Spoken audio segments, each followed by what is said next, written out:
चर्चा में भाग लेंगे माननीय सदस्य डॉक्टर जनक राज। धन्यवाद सभापति जी। मैं सबसे पहले बात शुरू करने से पहले एक अनुमति चाहूँगा। चिकित्सा विशेषज्ञ हूँ तो कृपया करके समय का थोड़ा सा मुझे अनुदान जो है वो मिले। सभापति जी, सम्मानजनक स्वास्थ्य सुविधा पाना ये लोगों की मूलभूत आवश्यकता ही नहीं परंतु नागरिकों का ये संवैधानिक अधिकार भी है। संविधान के अनुच्छेद 47 directive principle for the state policy नीति निर्देशक तत्व राज्य सरकारों के कर्तव्यों को रेखांकित करता है और इसमें जनता के स्वास्थ्य स्तर को ऊंचा करना, पोषण स्तर को ऊंचा करना ये सम्मिलित है। ये अनुच्छेद राज्य सरकारों को स्वास्थ्य सुविधाओं को बढ़ाना और सार्वजनिक स्वास्थ्य को और बेहतर बनाने के लिए नीतियां बनाने के लिए निर्देश देता है। सर्वोच्च न्यायालय की व्याख्याओं को देखें तो सर्वोच्च न्यायालय ने भी इस विषय की पुष्टि की है और मजबूती इसको प्रदान की है। सरकारों को सभी नागरिकों के लिए स्वास्थ्य सुविधाएं सुनिश्चित करने की जिम्मेदारी राज्य सरकारों को दी गई है। अब मैं बात करना चाहूँगा आयुष्मान और हिमकेयर सहारा योजनाएं जो समाज के वंचित वर्ग को लाभान्वित करती थी। ये वो कमजोर वर्ग है जो आर्थिक तंगी की वजह से या तो अस्पताल में इलाज नहीं करवा पाता था, बीमारी और विकलांगता के साथ जीवन यापन करता था या गंभीर आकस्मिक स्थिति में अपने गहने बेचकर, अपनी जमीन बेचकर, उधार लेकर अपना इलाज करवाने जाता था। ये वर्ग पहले तो बहुत कष्ट में था परंतु पूर्व की सरकार ने इस वर्ग को सम्मान से जीने का और सुरक्षित तरीके से स्वास्थ्य सुविधाएं देने का काम किया और परंतु व्यवस्था परिवर्तन के दौर में सुख की सरकार के रवैये के कारण आज ये वर्ग रो रहा है। सभापति जी, ये वर्ग कर्ज में डूब रहा है, अपनी जमीनें बेच रहा है, अपने गहने बेच रहा है। व्यवस्था परिवर्तन वालों ने हिमकेयर और आयुष्मान जो वरदान थी योजनाएं, इनको अब सिरदर्द बना दिया है। मैं विशेष तौर पर बात करना चाहूँगा, बहुत बार हमने सदन के भीतर एक बात सुनी है कि हिमकेयर योजना में भ्रष्टाचार हुआ और ये वो वाली बात है कि 1 जून के लिए आप पूरी रजाई को जला देने वाली बात है। भ्रष्टाचार हुआ होगा, हम इससे मना नहीं करते, परंतु एक विशेष उल्लेख कई बार मुझे सुनने में यहाँ आया। मैं विशेषज्ञ हूँ तो मैं स्पष्ट करना चाहूँगा और मैंने भी इस योजना का क्रियान्वयन किया हुआ है और मैं देख पा रहा हूँ यहाँ अधिकारी दीर्घा में भी वो लोग बैठे हैं जो इस योजना को चला रहे हैं। किसी भी बीमारी के लिए जो पैकेज निर्धारित होता है, चाहे वो हर्निया है, चाहे वो गॉल ब्लैडर डिजीज़ है, चाहे कुछ भी अन्य बीमारी है, उसके लिए फिक्स्ड है कि आपको इतने ही रुपए में इसका इलाज करना है। परंतु कई बार ऐसी कॉम्प्लिकेशन ड्यूरिंग ऑपरेशन या हॉस्पिटल स्टे के दौरान हो जाती है कि जो अनुमानित लागत सरकार ने जो तय की है उससे बहुत अधिक खर्चा हो जाता है। जब वैसा होता है तो वैसी परिस्थिति में अनुमानित लागत से 1 रुपया भी एक्स्ट्रा खर्च करना है तो जब तक प्री ऑथराइजेशन जो अथॉरिटी है, अधिकारी हैं, जो अस्पताल के कर्मचारी नहीं है, जो कोई निजी अस्पताल के लोग नहीं है, वो सरकार के लोग हैं, जब तक वो उसको अप्रूव ना करें तब तक उस बीमारी में अधिकृत अमाउंट से ज़्यादा रुपया कोई भी खर्च नहीं कर सकता। और अगर ऐसा हुआ है और ऐसा अगर कहीं पाया गया है तो मैं स्पष्ट तौर पे कहता हूं कि इसमें वो अधिकारी भी सम्मिलित रहे होंगे। तो मैं इसकी जांच करवाने के लिए जो माननीय मुख्यमंत्री जी कहते हैं, मैं तो ओपनली कहता हूं कि बिल्कुल जांच करवाइए। क्या कहीं बिना प्री ऑथराइजेशन के कहीं गॉल ब्लैडर या किसी बीमारी में ज़्यादा खर्चा किया गया कि नहीं खर्चा किया गया? ऐसे तथ्यों के बिना कुछ भी कह देना जो है वो मैं समझता हूं उचित नहीं है। आज वर्तमान समय में हिमाचल के वास्तविक पहाड़ तो खतरे में हैं, परंतु व्यवस्था परिवर्तन के दौर में घोषणाओं के पहाड़ ये सरकार खड़े करती जा रही है। बजट में कहा गया कि हम आउटसोर्स एम्प्लॉयज़ की मानदेय में बढ़ोतरी करेंगे, वो आज दिन तक लागू नहीं हुआ है। बजट में कहा गया कि हम प्रदेश में इस साल के 3 महीने के भीतर आईजीएमसी में पेट स्कैन की सुविधा देंगे। 6ठा महीना हो चुका है बजट पास हुए, लिखा है बजट में, स्पीच में भी और लिखित में भी है, चाहे तो मैं पेपर भी लेकर सकता हूं। बजट में कहा गया कि हम ब्लड सेपरेशन यूनिट लगाएंगे 11-12 स्थानों पर। क्या उस पर कार्रवाई हुई? मैं जवाब जब माननीय स्वास्थ्य मंत्री जी तो मैं जानना चाहूंगा। एक बार अभी भी समय है, क्योंकि थोड़ा समय मैं लूंगा, मैं चाहूंगा कि माननीय स्वास्थ्य मंत्री जी और सरकार बजट में कही गई स्वास्थ्य की बातों को एक बार पढ़ ले और जब जवाब देना है तो उसमें भी चरणबद्ध तरीके से, जो सरकार का एक नारा भी है कि चरणबद्ध तरीके से जवाब दें कि बजट में जो कहा गया है उस पर क्या कार्रवाई हुई है, क्या नहीं हुई है।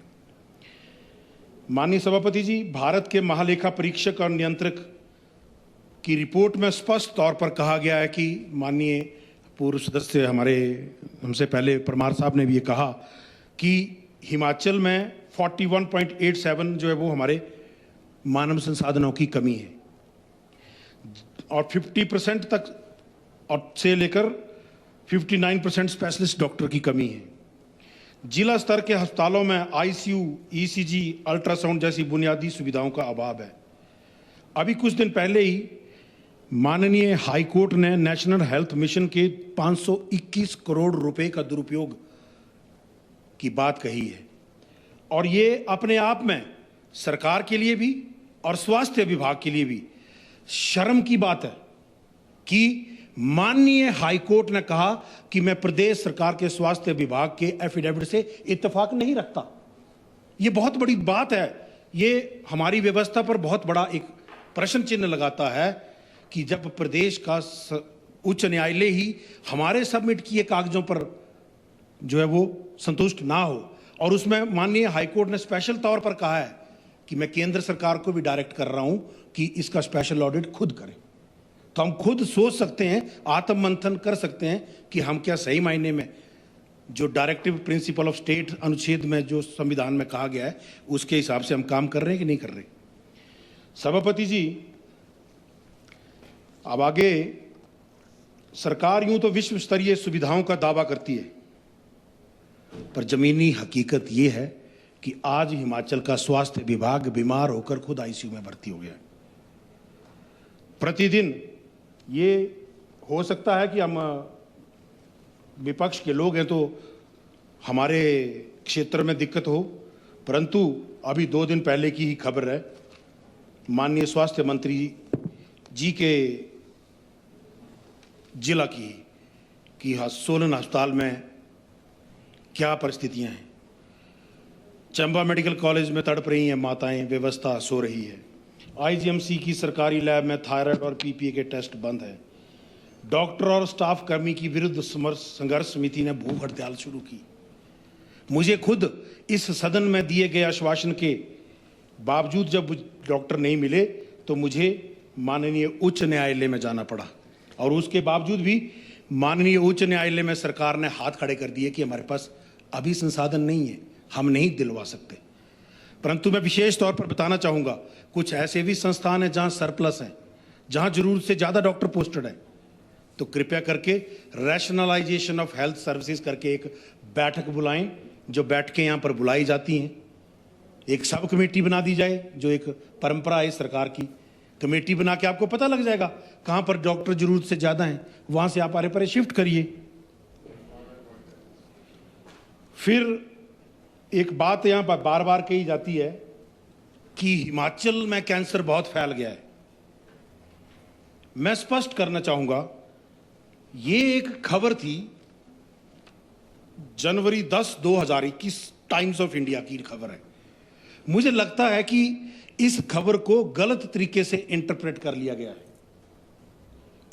और हैरानी तो तब होती है, मैं मान सकता हूं कि सरकार जो है वो चिकित्सा विशेषज्ञ नहीं है, परंतु स्वास्थ्य विभाग के जो अधिकारी हैं, कर्मचारी हैं, क्या उनको भी मालूम नहीं है कि हम गलत चीज बोलने से रोकें सरकार को?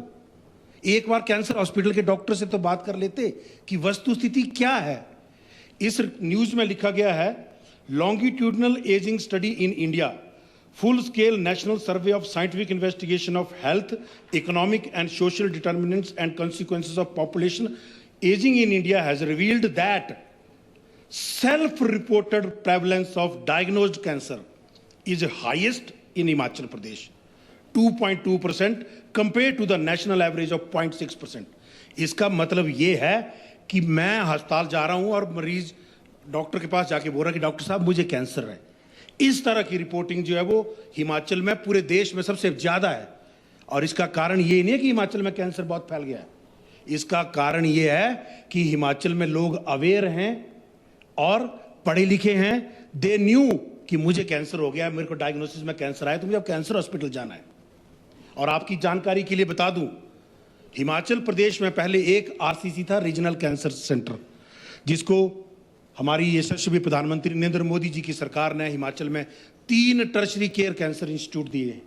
एक आईजीएमसी शिमला में, नेर चौक मेडिकल कॉलेज में और टांडा के सुपर स्पेशलिटी ब्लॉक में, और साथ ही साथ एम्स बिलासपुर में भी कैंसर की सुविधाएं देने की पूरा प्रबंध वहां पर कर दिया गया है।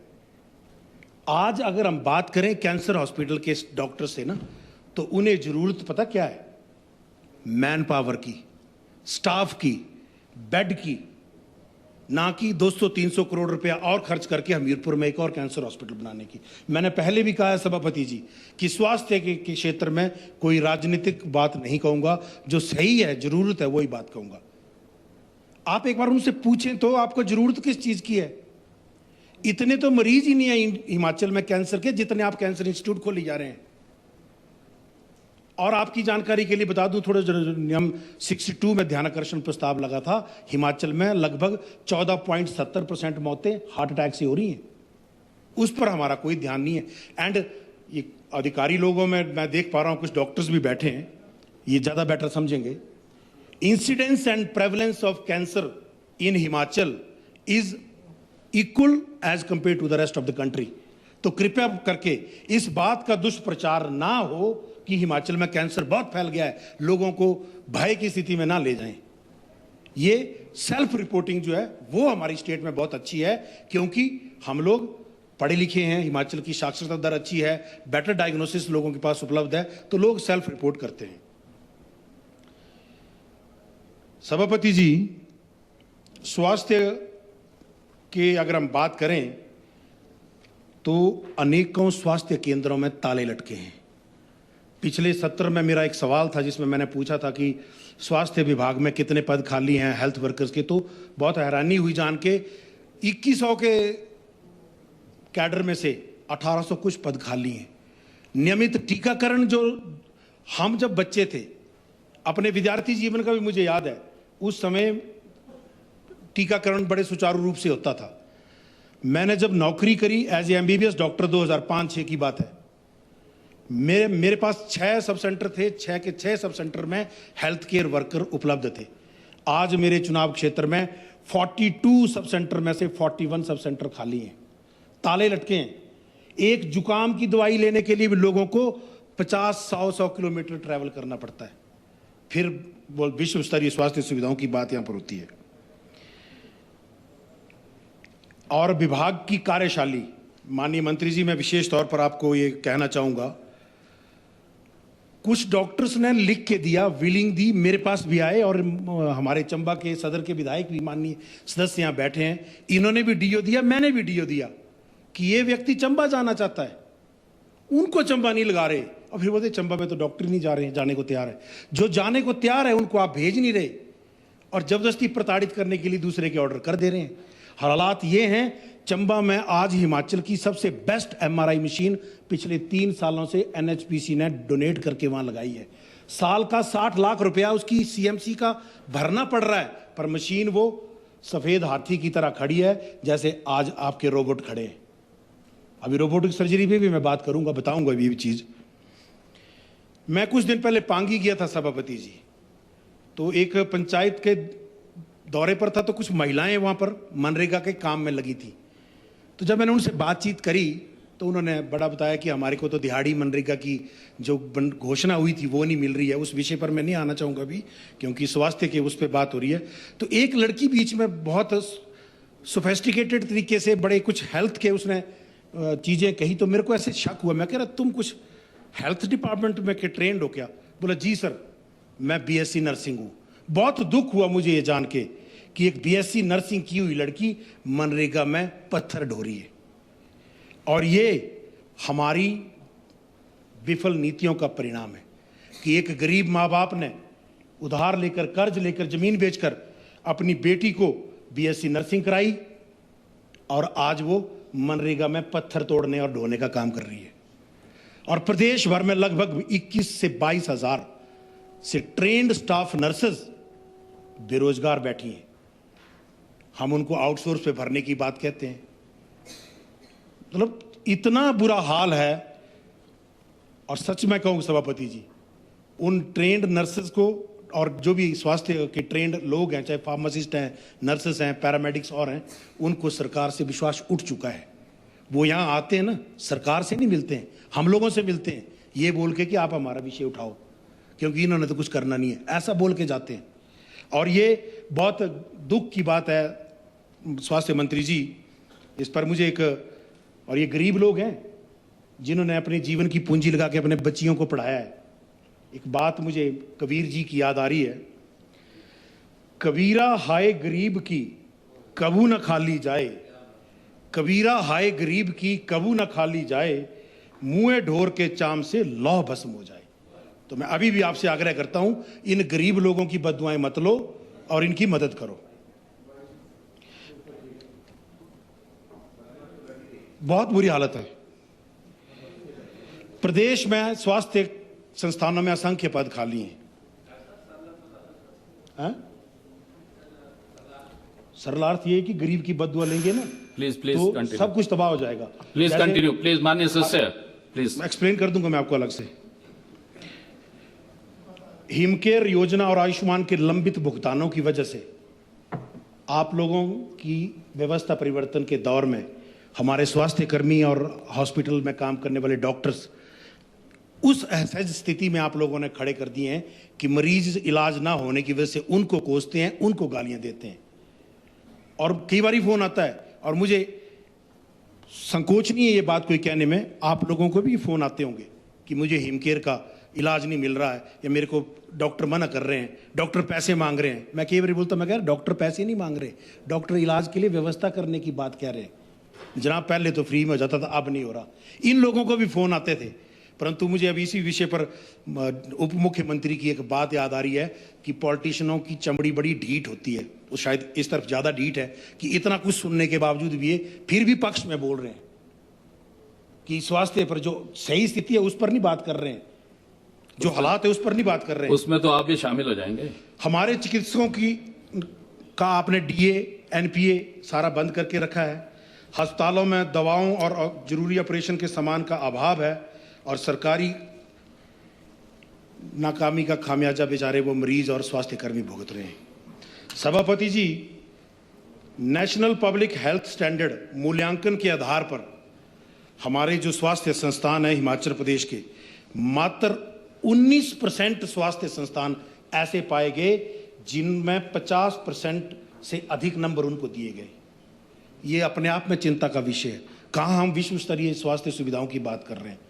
और ये सर्वे कोई भाजपा के लोगों ने नहीं किया, ये इंडिपेंडेंट एजेंसी है राष्ट्रीय स्तर की जिसने ये सर्वे किया है।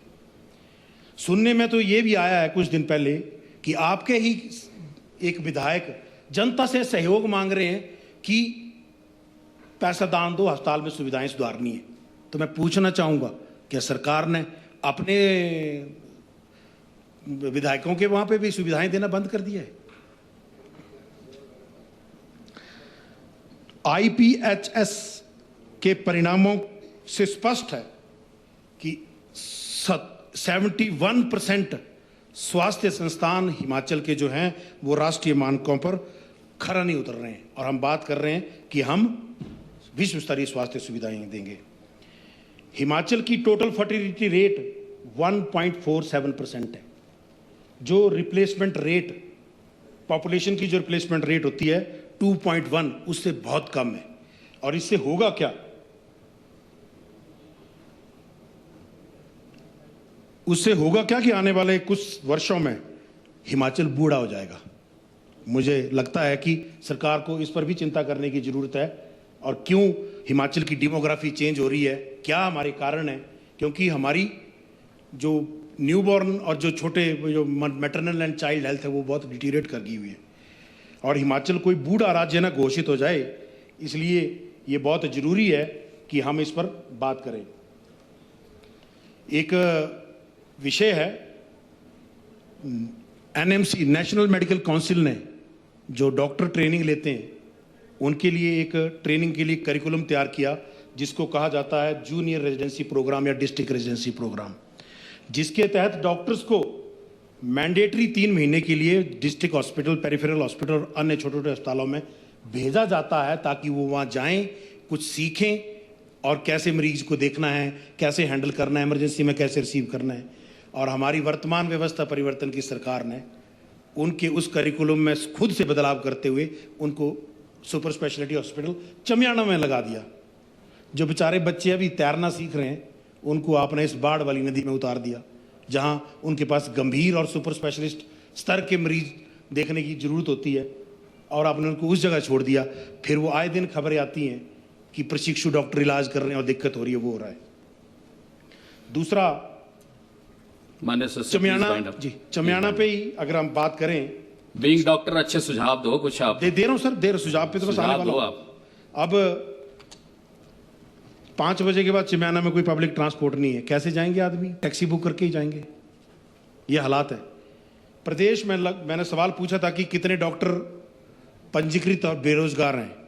सरकार ने गोलमोल जवाब दिया कि हमारे पास स्पष्ट आंकड़ा नहीं है कितने बेरोजगार हैं। मैं थोड़ा सा जानकारी दे देता हूँ। लगभग 850 हिमाचल से पास आउट होते हैं। पिछले 4 सालों से जो डॉक्टर निकले हैं, पूर्व में हमारी सरकार ने जो 200 पद सृजित किए थे, वो शायद अभी कमीशन का रिजल्ट निकला, उसमें भी 200 नहीं निकले, 163 के कुछ डॉक्टर निकले हैं। तो बाकी अभी रह गए हैं 37-36। 3000 के लगभग डॉक्टर बेरोजगार बैठे हैं। और उनमें से सारे डॉक्टर जो हैं वो कोई अमीर घरों के नहीं है, कई ऐसे भी जिन्होंने लोन लेकर पढ़ाई की है। तो कृपया करके सरकार इस पर चिंता करे और प्रदेश के जो खाली संस्थान हैं अतिशीघ्र डॉक्टर्स के न्यू पद जो है जनरेट करे, और वहाँ पर जो जूनियर डॉक्टर्स हैं उनके लिए जॉब का प्रावधान करें, और जो अत्यधिक दबाव में ये लोग जो रह रहे हैं उसको मुक्त करने के लिए जो डॉक्टर पेशेंट रेशियो है उसको ठीक करें। सभापति जी, अब रोबोटिक सर्जरी बहुत अच्छी बात है, विश्व स्तरीय स्वास्थ्य सुविधा है। मैं बताना चाहूंगा 60 करोड़ रुपया खर्च करके हमने एक ऑपरेशन किया कि 2-3 किए होंगे। इतना अमीर राज्य है हिमाचल का। चंबा में गर्भवती महिलाओं को कॉटन और ग्लव्स नहीं मिल रहे, जो जननी शिशु सुरक्षा योजना में फ्री में मिलने चाहिए। बात रोबोटिक सर्जरी की होती है, अच्छी बात है, मैं विरोध नहीं कर रहा हूं, परंतु मैंने सवाल भी लगाया था, उस सवाल का भी मुझे गोलमोल जवाब दे दिया गया कि सरकार ने रोबोटिक सर्जरी सुविधा लागू करने की बजाय खाली पदों को जरूरी क्यों नहीं समझा, भरना जरूरी क्यों नहीं समझा। हालात ये हैं कि आज हेल्थ डिपार्टमेंट के अनेकों पद खाली हैं, और रोबोटिक सर्जरी करिए, अच्छी बात है। पिछली बार भी मैंने कहा था, प्रदेश में लगभग 250 से अधिक लोग किडनी ट्रांसप्लांट का वेट कर रहे हैं, या अपनी जान दे रहे हैं, या 10-10, 15-15 लाख में बाहर ऑपरेशन करा रहे हैं। जरूरी था तो रीनल ट्रांसप्लांट को एक्टिवेट करना जरूरी था। फिर हम सुझाव भी दिए, पर उस सुझावों पर अमल नहीं है। और मैं तो ये मानता हूँ, नेता वो होता है जो जनता की जरूरतों के हिसाब से योजनाएं बनाए, ना कि अपनी विजन को जबरदस्ती किसी पे थोप दे कि मुझे ये अच्छा लगता तो इसलिए यही करना पड़ेगा। ये कृपया करके, रोबोटिक सर्जरी एक लग्जरी चीज है, परंतु हिमाचल को आज लग्जरी की नहीं, फंडामेंटल इसेंशियल हेल्थ सर्विसेज की जरूरत है। कुछ सुझाव जो आपने कहा, वो मेरा ये दायित्व बनता है मैं कुछ सुझाव दूं। प्लीज बाइंड अप जल्दी। बिल्कुल जी, बाइंड अप कर रहा हूं, सुझाव देते ही बाइंड अप कर रहा हूं, कोई राजनीतिक बात नहीं है। ये सरकार खुद स्वीकार कर रही है कि मेडिकल कॉलेज में अत्यधिक बोझ है, बहुत ज़्यादा क्योंकि हम केवल ट्रीटमेंट पार्ट पे काम कर रहे हैं, प्रिवेंशन पे काम नहीं कर रहे हैं। मैं आपको जानकारी के लिए बताना चाहूँगा, community health department preventive disease के लिए काम करता है, डिजीज़ की प्रिवेंशन के लिए काम करता है। हर मेडिकल कॉलेज में ये डिपार्टमेंट है, डिपार्टमेंट में अनेकों फैकल्टी हैं, क्यों ना उनको हम एंगेज करें और उनको बोलें कि लोगों के बीच में जाइए, हेल्थ अवेयरनेस कैंप लगाइए, उनके डायग्नोसिस करिए उनको, ताकि हम अस्पतालों में आने वाली अनावश्यक भीड़ को कम कर सकें। और जितने भी हमारे मेडिकल कॉलेज हैं उनके भीतर आने वाली पॉपुलेशन को हम स्टडी करें और ये देखें कि ज़्यादा से ज़्यादा मरीज किस क्षेत्र से आ रहा है और उन क्षेत्रों में स्वास्थ्य सुविधाओं को सुदृढ़ करें, ताकि ऑटोमेटिकली आपके मेडिकल कॉलेज का रश जो वो कम हो जाएगा। एक कर सकते हैं जनाब, वो तो आप लोगों को खुद तय करना है। बिल्कुल, ये तो इंटीग्रेशन हो ही रही है, राष्ट्रीय स्तर पे भी इसके निर्देश जारी हुए हैं। अब वो कितना ये फॉलो करना है नहीं करना है फेडरल सिस्टम में आप लोगों ने, वो आप लोग जाने। एक बात मैं कहना चाहूँगा, national medical council assistant professor, associate professor और प्रोफेसर बनने के लिए कुछ मानक तय किए हैं, परंतु हिमाचल सरकार ने उससे भी बढ़ाकर अपने मानक बढ़ा दिए हैं। तो मैं आग्रह करना चाहूँगा कि असिस्टेंट प्रोफेसर, एसोसिएट प्रोफेसर और प्रोफेसर बनने के लिए जो नेशनल मेडिकल काउंसिल जो गाइडलाइन तय करती है, RNP रूल में वो संशोधन करके कृपया उन गाइडलाइन को लागू करें। आपके पास ऑटोमेटिकली ही मेडिकल कॉलेज में कंसल्टेंट की जो संख्या जो बढ़ जाएगी। और दूसरा, चयन आयोग के माध्यम से पोस्टिंग करने में बहुत समय लगता है, तो जो RNP रूल में ही है, कुछ GDO लोग भी हैं हमारे, उनके लिए DPC करें और जल्द से जल्द उनके खाली पदों को भरवाएं। और एक बात मैं अंत में कहना चाहूँगा सभापति जी, थोड़ा सुझाव के तौर पे ही है, मैं चाहूँगा कि सरकार अपने इस घोंसले से बाहर निकले और मेडिकल कॉलेज के वरिष्ठ डॉक्टर्स चंबा से भी बुलाओ, कांगड़ा से भी बुलाओ, नेरचौक से भी बुलाओ, शिमला से भी बुलाओ और उनके साथ बैठ के एक बैठक करें और पूछें कि आपको ज़रूरत क्या है। टांडा में अगर हम बात करें तो 20 OT बने हैं, उनको चलाने के लिए हमारे पास स्टाफ नहीं है। MRI CT स्कैन के लिए बोलते 3-3, 4-4 महीने की डेट मिलती है। उसका कारण क्या है कि हमारे पास टेक्नीशियन ही नहीं है। MRI जिसने करना वो लोग ही नहीं है। डायलिसिस की सुविधा के लिए हमारे पास लोग ही नहीं है। तो हमें कोई बड़े सब्जबाग दिखाने की आवश्यकता नहीं है, छोटे छोटे विषयों पर हमें बात करने की जरूरत है। और सभापति जी, प्लीज वाइंड अप। बस जी, लास्ट में छोटी सी बात कहूँगा। हिमाचल की सुख की सरकार तो सुख बांटने का वादा लेकर आई थी, पर लगता है ये सुख का स्टॉक केवल होर्डिंग्स में है और प्रेस कॉन्फ्रेंस में ही होता है। स्वास्थ्य विभाग, बिल्कुल नॉन पॉलिटिकल बात है, स्वास्थ्य विभाग 5 स्टार राजनीतिक स्टेटमेंट, आप डॉक्टर हैं, आप सजेशन दो। दे दिए सजेशन। अब थोड़ा सा, अब डॉक्टर के साथ साथ विधायक भी हो ना, लास्ट में थोड़ा सा तो कहना पड़ेगा। स्वास्थ्य विभाग तो शो तो ऐसे कर रहा है कि ये 5 स्टार है, परंतु मिलती यहाँ सिर्फ खिचड़ी है। ये हालात स्वास्थ्य विभाग के हैं। Please please wind up, please wind. Thank you very much, thank you. आपने थैंक यू मुझे बोलने का समय दिया, आपको